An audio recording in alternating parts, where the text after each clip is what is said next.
TDP party అధికారంలోకి రాగానే బోధన రుసుముల చెల్లింపుల్లో పాత విధానాన్ని అమలు చేస్తామని నారా లోకి హామీ ఇచ్చారు. తెదేపా అధికారంలోకి రాగానే బోధన రుసుముల చెల్లింపులో పాత విధానాన్ని అమలు చేస్తామని ఆ పార్టీ జాతీయ ప్రధాన కార్యదర్శి నారా లోకేష్ హామీ ఇచ్చారు. చినకాకానేలో అపార్ట్మెంట్ వాసులతో నిర్వహించిన సమావేశంలో ఆయన మాట్లాడారు. అధికారంలోకి వచ్చాక కరెంటు ఛార్జీలు తగ్గిస్తామన్నారు. వైకాపా ప్రభుత్వంలో జరిగిన అభివృద్ధిపై చర్చించేందుకు తాను సిద్ధమని సీఎం జగన్కు సవాల్ విసిరారు. మండు టెండర్లోనూ రోజుకు 3 సభల్లో పాల్గొంటున్న తెదేపా అధినేత చంద్రబాబు యువకుడిలా తిరుగుతున్నారని, ఏసీ బస్సుల్లో తిరుగుతున్న సీఎం మాత్రం 3 రోజులకు ఒకసారి విరామం తీసుకుంటున్నారని ఎద్దేవా చేశారు. చంద్రబాబు ప్రవేశపెట్టిన పథకాలపై మాట్లాడే అర్హత జగన్కు లేదని తెదేపా ఎంపీ అభ్యర్థి పెమ్మసాని చంద్రశేఖర్ తెలిపారు. పూలింగ్ అనేది చరిత్రలో ఎప్పుడు జరిగిన విధంగా చేశాం. మనం చూసాం, వెస్ట్ బెంగాల్లో ఒక కార్ ఫ్యాక్టరీ కోసం ప్రభుత్వాలే మారిపోయినాయి. అలాంటిది రైతులను ఒప్పించి 3 పంటలు పండించే భూమిని 5 కోట్ల ఆంధ్రుల కోసం తీసుకున్నాం. రోడ్లు ప్రారంభించాం. సచివాలయం అసెంబ్లీ ఆనాడు కట్టాం.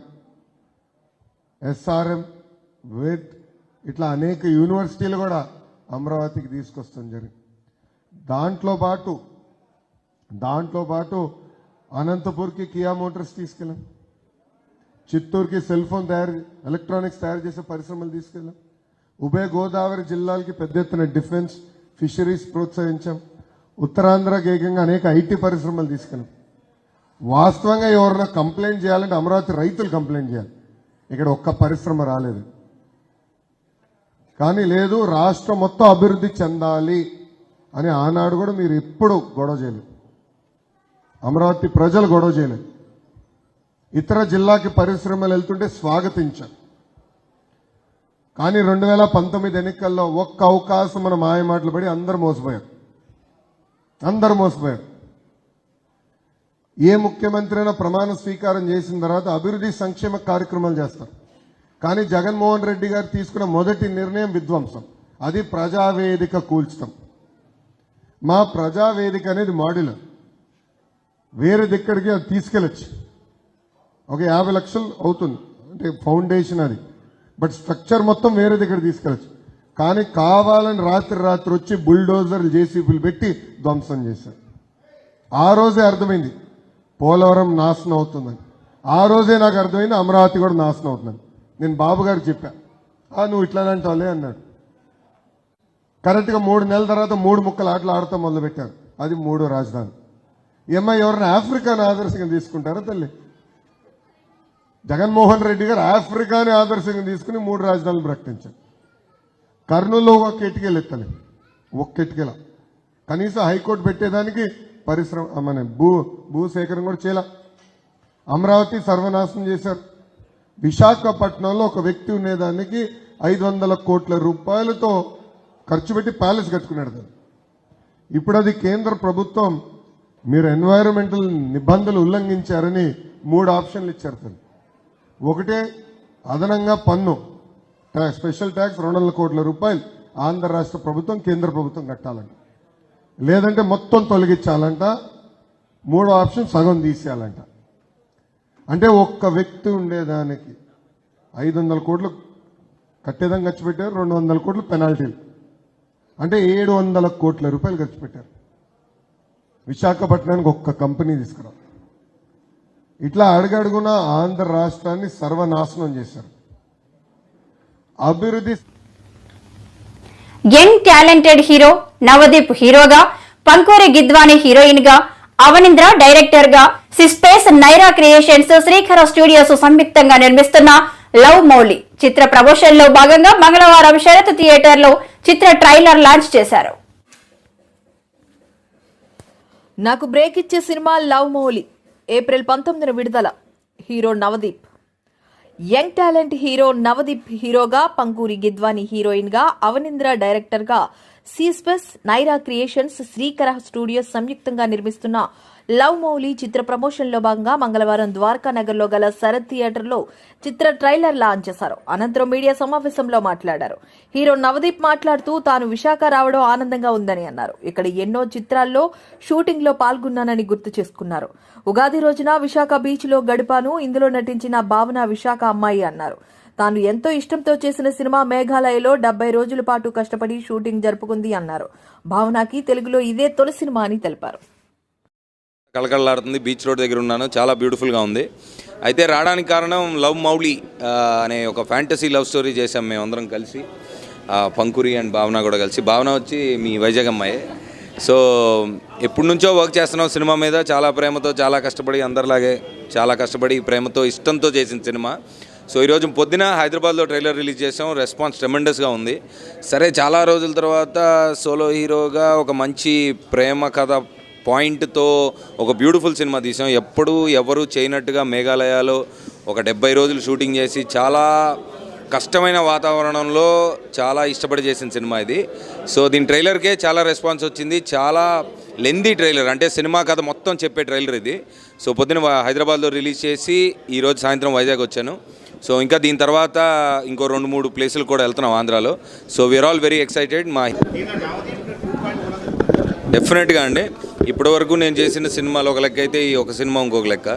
అంటే పాయింట్ అలాంటిదండి. అంటే మనకి రియల్ లైఫ్లో ఇప్పుడు మనం ఫ్రెండ్స్ కాకుండా మిగతా ఏ అనుబంధం అయినా నువ్వు నాకు కావాల్సినట్టుగా ఉండట్లేదనో, లేదా నువ్వు నా కోసం మారాలనో ఒక కండిషన్ పెట్టినప్పుడు ఒక డిస్ప్యూట్ వస్తుంది మనకి.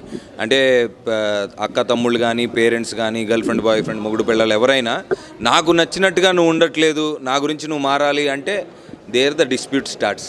సో చాలామందికి, అంటే మనం జీవితంలో చాలామందికి అన్ని రిలేషన్స్లో ప్రాబ్లం వచ్చేది ఎక్కడంటే నా కోసం నువ్వు మారాలి అని చెప్పినప్పుడు. సో ఆ పాయింట్ని అడ్రస్ చేసాం సినిమాలో. అండ్ చాలా బ్యూటిఫుల్గా తీశారు. అవనీంద్ర మా డైరెక్టర్, ఇంత మునుపు విజేంద్ర ప్రసాద్ గారి టీంలో రైటర్ అనమాట ఆయన. ఇంత మునుపు బాహుబలి కూడా వర్క్ చేశారు. సో ఆయనే కెమెరామ్యాన్గా చేశారు, ఆయనే డైరెక్షన్ చేశారు. అండ్ చాలా బ్యూటిఫుల్గా తీశారు సినిమా. సో డెఫినెట్గా మీరు అడిగినట్టు నా కెరీర్లో డెఫినెట్గా 2.0 అయ్యే సినిమా ఇది. న్యూసెన్స్ 2 ఉందండి, మేము ఇంకా షూట్ చేయాలి అది. సో పీపుల్ మీడియా ఫ్యాక్టరీ వాళ్ళు మొన్న మళ్ళీ ఇంకో షెడ్యూల్ చేద్దాము, దాన్ని బ్యాలెన్స్ చేద్దామన్నారు. So I'm waiting. Thank you.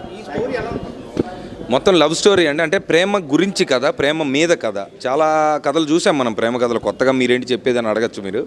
కానీ ఏంటంటే ప్రేమ కథల్లో మామూలుగా ఒక అమ్మాయికి అబ్బాయికి మధ్యలో వాళ్ళకి ఏం జరిగిందనో, లేదంటే వాళ్ళకున్న ప్రాబ్లమ్స్, ఆ పర్టికులర్ అంటే ఆ కథలో ఉన్న ఆ క్యారెక్టర్స్. పవన్ కళ్యాణ్ మొగాడు అయితే తనతో డైరెక్ట్ గా మాట్లాడాలని ముద్రగడ పద్మనాభం సవాల్ చేశారు. పవన్ హైదరాబాద్ నుంచి ఆంధ్రప్రదేశ్ కు వచ్చి ఇక్కడ ఎమ్మెల్యేగా కావాలనుకోవడం తప్పు అని అన్నారు. పవన్ మగాడైతే నాతో డైరెక్ట్గా మాట్లాడాలి. ముద్రగడ. జనసేన చీఫ్ పవన్ కళ్యాణ్ మగాడైతే తనతో డైరెక్ట్గా మాట్లాడాలని కాపు ఉద్యమ నేత ముద్రగడ పద్మనాభం సవాల్ విసిరారు. పవన్ హైదరాబాద్ నుంచి వచ్చి ఇక్కడ ఎమ్మెల్యే కావాలనుకోవడం తప్పు. ఆ రాష్ట్రం వేరు, ఈ రాష్ట్రం వేరు. ఆయన పౌరుషం, కోపం, పట్టుదల ఏమయ్యాయి? అవమానించిన వారి ఇంటికి వెళ్ళి భోజనం ఎలా చేస్తారు అని ముద్రగడ ఫైర్ అయ్యారు. అలాగే సినిమా యాక్టర్గా ఉన్నారండి. వారికి షూటింగ్లో వెళ్ళటం కోసం ఎమ్మెల్యే పదవి కావాలటండి. అయ్యా, ఎక్కడో హైదరాబాద్ వచ్చి పిఠాపురంలో ఎమ్మెల్యే కావాలటండి. ఎంతవరకు శోభం ఆలోచించండి. వారు సొంత పుట్టింది అక్కడ హైదరాబాద్లో, ఇక్కడ ఆ రాష్ట్రం వేరు, మన రాష్ట్రం వేరండి. ఇక్కడ ఎమ్మెల్యే పదవి కావాలటండి. ఎంతవరకు శోభం ఆలోచించండి. అయ్యా, ఈ పక్క కానిసి మనిషి మీద నిలబడ్డారంటే అర్థం ఉందండి. అయ్యా, దారుణంగా అయ్యా, ముఖ్యమంత్రి గారు కూడా ఈ భాష ఇంకా దారుణం అండి. అయ్యా, ఏదో పీక్ మీ కాలేజ్ మట్టి దుక్కేస్తాడట. ఏంటి దుక్కేది? దారంటి పోయి మనిషిని ఆనందం చూద్దాం, ఇంకో పని మనిషిని ఆనందం చూద్దాం, కాలేజ్ చేసేస్తారు సార్. ముఖ్యమంత్రి గారు ఆ విధంగా భాష, దారుణమైన భాష తాడేపల్లి మీటింగ్లో అయ్యా చంద్రబాబు నాయుడు గారి సమక్షంలో మాట్లాడుతుంటే చంద్రబాబు నాయుడు కొంచెం ఏదో వద్దన్నా కూడా రెచ్చిపోతా మాట్లాడుతూ ఉన్నారు. అయ్యా, ఒక విషయం అడుగుతాను సార్ ఆయన్ని, పవన్ కళ్యాణ్ గారిని. ఈ పౌరుషం, ఈ కోపం, ఈ పట్టుదల ఆ రోజు హైదరాబాద్లో మీకు అవమానం జరిగినప్పుడు ఏమైపోయాయి? ఆ రోజు హైదరాబాద్లో వీరికి ఘోరాతి ఘోరంగా అవమానం జరిగినప్పుడు ఈ పౌరుషం, ఈ పట్టుదల, ఈ ఆవేశం ఎక్కడ పోయి అడుగుతూ ఉన్నాను. అవమానం చేసిన ఇంటికి వెళ్ళి కొంతకాలానికి కొన్ని సంవత్సరాలకి మళ్ళీ టిఫిన్ తింటామా? ఎంత దారుణం సార్. అటువంటి అవమానం బహుశా సామాన్యులు కూడా జరిగి ఉండదండి. అటువంటి అవమానం జరిగినప్పుడు ఏమి మాట్లాడలేదా పెద్ద మనిషి. ఈ రోజు వచ్చేసేసి హైదరాబాద్ కాకుండా మనూరు వచ్చేసేసి ఉన్నది ఒకటి లేదు 10 మాటలు చెప్పేసి ఆవేశం పడిపోతూ ఆయాస పడిపోతూ మాట్లాడుతూ ఉన్నాను. నేను మాట్లాడుతుంటే సినిమాలో ఒక చిన్న క్యారెక్టర్ వేసే ఒక అజయ్ ఉన్నాడు, ఆయనతో తిట్టుతున్నాడు సార్ నన్ను. పందనో కుక్కనో ఏదో తిట్టుతున్నాడు సార్. అయ్యా నేను 2-3 సార్లు చెప్పాను, అయ్యా పవన్ కళ్యాణ్ గారు మీరు ఎక్కడెక్కడో తెర వెనకాల నుండి మాట్లాడడం కాదు, ప్రెస్ మీట్ పెట్టి నన్ను తిట్టండి, నన్ను ప్రశ్నలు అడగండి, అన్నింటికి సమాధానం చెప్తాను. మరి నేను అడిగి ప్రశ్న మీరు సమాధానం చెప్పాలి. తెరచాటు ఉండి క్లబ్బులు నడుపులతో మీరు మాట్లాడించకండి. సినిమాలో చిన్న పాత్ర వేసేతో మాట్లాడించకండి. దమ్ము ధైర్యం ఉంటే మగవాడు అయితే ప్రెస్ మీట్ పెట్టండి, పెట్టి నన్ను తిట్టండి, నన్ను ప్రశ్నలు అడగండి. ఆ ప్రశ్న సమాధానం అన్నింటికి సమాధానం చెప్తాను. మళ్ళీ నేను అడిగే ప్రశ్న మీకు సమాధానం చెప్పాలా? అప్పుడు 2-3 సార్లు వారిని కోరానండి మీడియా ద్వారాని. స్పందన లేసారు కదా, బూతులు ఎక్కువ తిప్పుతుంటా ఉన్నారు. కాలవై చెప్పాలి తీర్పు. అయ్యా మన పిఠాపురం ఓటర్లు అమ్ముడైపోయే ఓటర్లుగా వారు ₹1,00,000 ఓటు చెప్పున కొనేస్తారు చంద్రబాబు నాయుడు గారు, జగన్మోహన్ రెడ్డి గారు. కోట్లాది రూపాయలు కుమ్మిలించేస్తాడైనా అని చెప్పి చెప్తూ ఉన్నారు. మనందరూ అమ్ముడైపోయే మనుషులాగా వారు మాట్లాడుతూ ఉన్నారండి. ఈరోజు అన్నానికి ఎవరికి లోటు లేదు, అంత అమ్ముడు బతుకు ఎవరికి లేదండి. అయ్యా ఎక్కడో ఇద్దరో ఉంటారు, ముసలుడు పాపం పేదవాళ్ళు ఉంటారు. అయ్యా రెండోదండి, అధికారం ఆ కూటమికి వచ్చేస్తే స్వచ్ఛమైన సారా అందిస్తారటండి. అయ్యా మంచి పథకాలు తీసుకొస్తాను, రోడ్డు వేయిస్తాను, ఇళ్ల స్థలాలు ఇప్పిస్తాను, ఇల్లు కట్టిస్తాను, ఇంద్రభవనాలు కట్టిస్తాను, స్వచ్ఛమైన వాటర్ సప్లై చేస్తా అని కాకుండా స్వచ్ఛమైన లిక్కర్ సప్లై చేస్తారటండి. అంటే మనందరం తాగుబోతులు, మనందరూ డబ్బులు కమ్మడైపోయే మనుషులుగా మన పిఠాపురం నియోజకవర్గ ప్రజల్ని ఆ రకంగా అవమానిస్తూ ఉన్నారు. గమనించిన సోదరులారా, నేను చెప్పక్కర్లేదు, మీకు అన్ని టీవీల ద్వారా మేము ఏదో కొత్త చూస్తామండి. సార్వత్రిక ఎన్నికల నేపథ్యంలో అధికార పార్టీ 100 కోట్ల రూపాయలు మద్యం పంపిణీకి సిద్ధం చేసినట్లు జనసేన నాయకుడు జీవీఎంసీ 22వ వార్డు కార్పొరేటర్ పీతల మూర్తి యాదవ్ ఆరోపించారు. 100 కోట్ల రూపాయల మద్యం పంపిణీకి సిద్ధం. సార్వత్రిక ఎన్నికల నేపథ్యంలో అధికార పార్టీ 100 కోట్ల రూపాయల మద్యం పంపిణీకి సిద్ధం చేసినట్లు జనసేన నాయకుడు జీవీఎంసీ 22వ వార్డు కార్పొరేటర్ పీతల మూర్తి యాదవ్ తెలిపారు. విశాఖలో ఆయన మాట్లాడుతూ నిబంధనలకు విరుద్ధంగా కడప నుంచి 40 బార్లను విశాఖ తరలించినట్లు వెల్లడించారు. మద్యం అమ్మకాల్లో 50,000 కోట్లకు పైగా తాడేపల్లి ప్యాలెస్కు చేరినట్లు ఆరోపించారు. ప్రభుత్వం నివేదిక సమర్పిస్తే ప్రభుత్వం దాన్ని జీవో చేయాలి, కేబినెట్ ఆమోదం పొందాలి.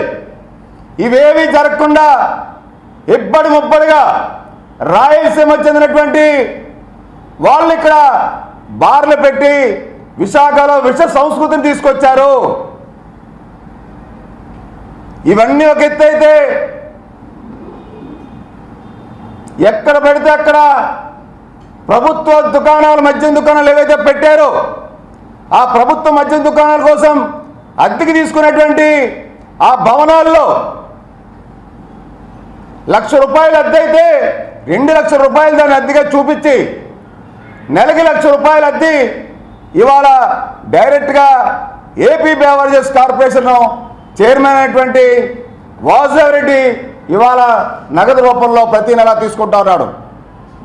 అంటే మద్యపాన నిషేధం కాదు కదా, మద్యం ప్రభుత్వం అమ్ముతూ ఉంటూ ప్రభుత్వ భవనాలు అద్దెకి తీసుకుని అద్దెల్లో సగం వాటా ప్రతి నెల కొన్ని వందల కోట్ల రూపాయలు ముడుపులు ఇవాళ ఈ వాసుదేవ్ రెడ్డి తీసుకుంటా ఉన్నాడు.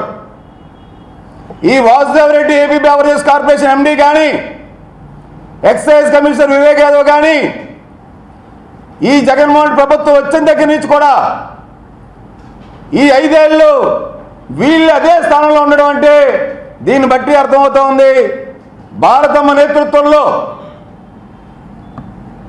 మిథున్ రెడ్డి గారు ఏదైతే మొత్తం ఈ రాష్ట్రంలో మద్యం వ్యాపారాలు డిస్టరీస్ ఏవైతే చూస్తున్నారో ఆ ఆర్ఆర్ ఎంటర్ప్రైజెస్ అనేటువంటి ఆ సంస్థకి ఈ వ్యవహారాలు చూడటానికి 6% కమిషన్ రోజుకి ఆయన ఒక్క ఆర్ఆర్ ఎంటర్ప్రైజ్ ఆదాయమే 50 లక్షల రూపాయలు.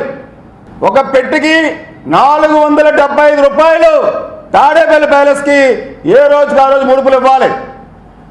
అంటే సాక్షాత్తు ప్రతిరోజు తాడేపల్లి ప్యాలెస్ ఆదాయం 40 కోట్ల రూపాయల అక్షరాల, అంటే నెలకి 1200 కోట్ల రూపాయలు తాడేపల్లి ప్యాలెస్ ఆదాయం. అంటే ఏడాదికి 14,000 కోట్ల రూపాయలు ఓన్లీ మద్యం మీదే ఇవాళ తాడేపల్లి ప్యాలెస్ ఆదాయం. ఈ 5 ఏళ్లలో 50,000 కోట్ల రూపాయలు పైగా మద్యం డబ్బులు అనధికారికంగా తాడేపల్లి ప్యాలెస్ చేరినాయి.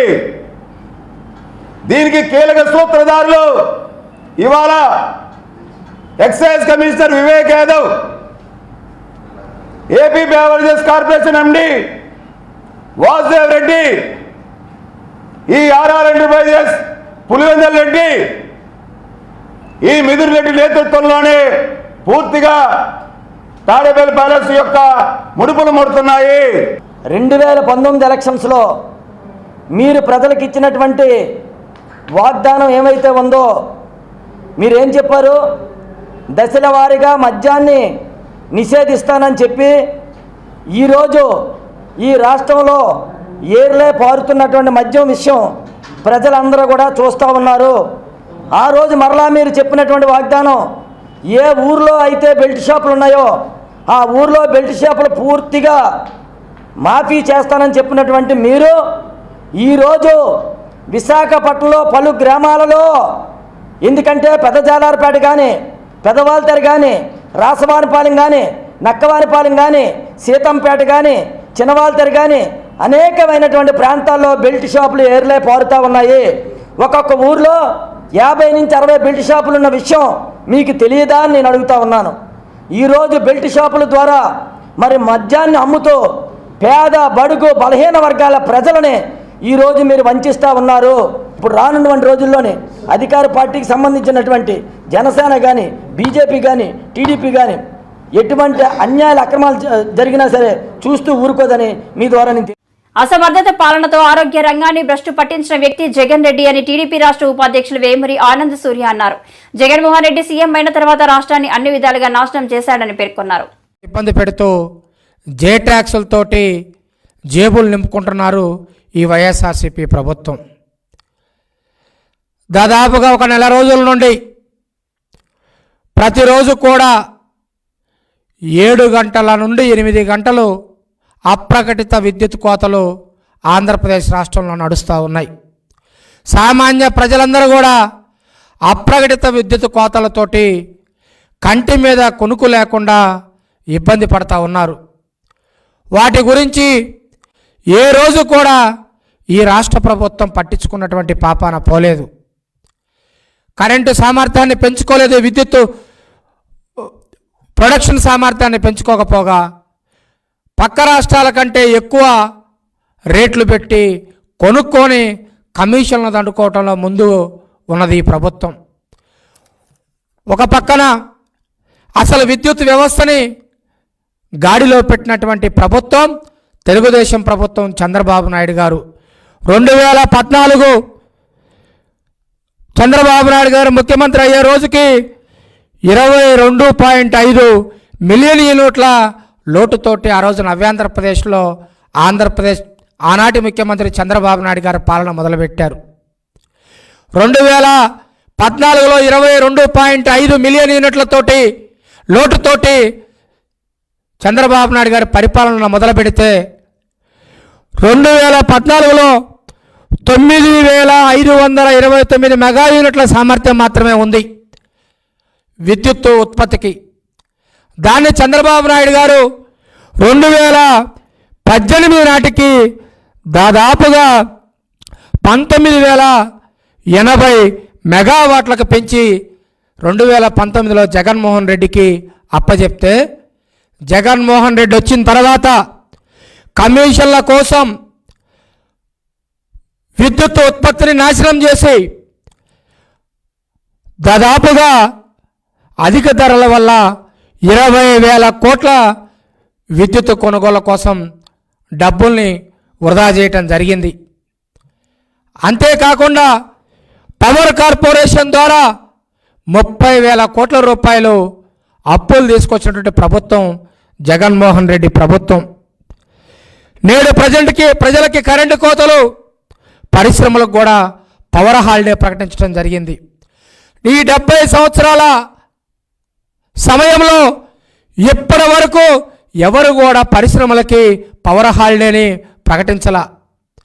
చంద్రబాబు నాయుడు గారు 2014లో విద్యుత్ సామర్థ్యాన్ని పెంచుకొని లోటులో ఉన్నటువంటి కరెంటుని ఉత్పత్తిని పెంచి ఆ రోజున కరెంటు కొనే స్థాయి నుండి చంద్రబాబు నాయుడు గారు 2019కి కరెంటు ఇతర రాష్ట్రాలకు అమ్మే స్థాయి వరకు సామర్థ్యాన్ని పెంచుకొని ప్రతి పరిశ్రమకు కూడా నాణ్యమైనటువంటి కరెంట్ ఇవ్వడం జరిగింది చంద్రబాబు నాయుడు గారు.